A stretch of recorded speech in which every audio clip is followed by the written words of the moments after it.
One of the biggest things people struggle with a guitar is how to restring the guitar properly. I've enlisted my favourite guitar repairman to show you how to do it. His name is Phill Orme, he works for Doghouse Guitar Repairs, and he's going to show you how to restring a brilliant little Harley Benton Stratocaster style guitar. Let's go and see Phill. With strings, there's no right or wrong string. People find, I like the Darius just because I find the tone lasts a bit longer before the intonation goes. I tend not to break them because I used to become quite a heavy-handed player. What is important, when the guitar is set up, make sure you know what the strings are. So, for example, with these, it tells you they're 10 to 46s.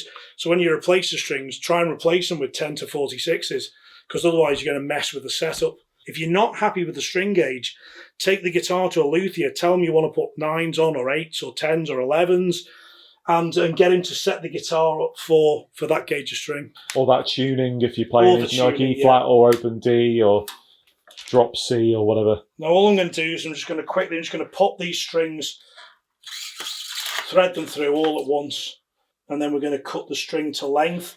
This is the other thing that people always get wrong. They always think you need more windings on the string post to keep it in tune, and that is just not true. It actually has more negative effect than positive things, because you get the strings crossing over. It can end up cutting into the string. It can cause it to break. It can mess with the intonate. It can cause all sorts of havoc. You don't want too little, but you want roughly, two and a half winds on the post. I use a particular tie at this end as well, which just kind of helps a little bit, but not always necessary. And also depends on the tuners, because on the traditional Fenders, they had a hole down the centre, so you had to cut them a specific length, push the string down the hole, then it would wind a couple on. Yeah, it's usually about two tuners past. On the Fender ones with the hole in the middle, I go 2 tuners and cut just past the second one, and that gives you roughly 2.5 winds. So what we're going to do now, I'm just going to switch from that to my little vise. Obviously, if you're doing it on a bench or a table, maybe a rolled up towel. Yeah. If you get a rolled towel just to support the neck, you can get these cradles, but again, it's not necessary. There's stuff for sale on eBay now and that, but to be honest with you, just a rolled up towel just to support the neck a little bit, just so it's not moving around.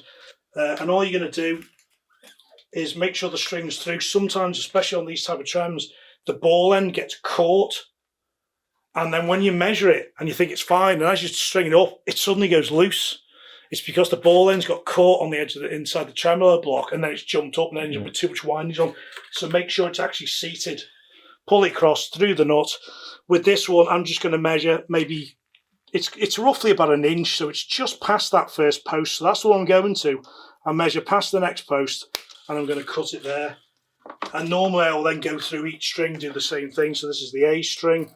So there's the post, going to go just about halfway past that, nip it off. Here's the D string, so there's the D, so there's the post, just go about half past it, cut it off. If you've got locking tuners, obviously you don't need to worry about all this sort of thing. Okay, so once the cut to length, you just want to pop it in, just a little tail through the end, so not much, a couple of millimetres, and then start to wind up. And what I do is I wind the first wind over the top, and then push down, and then the rest underneath. And what you get there, and you see the tails trapped between the 2 windings. See how the little tails trapped between the 2 windings? And that just gives it a little lock. But you see you've got your 2 winds on there. So can we do that one more time a little bit slower? So you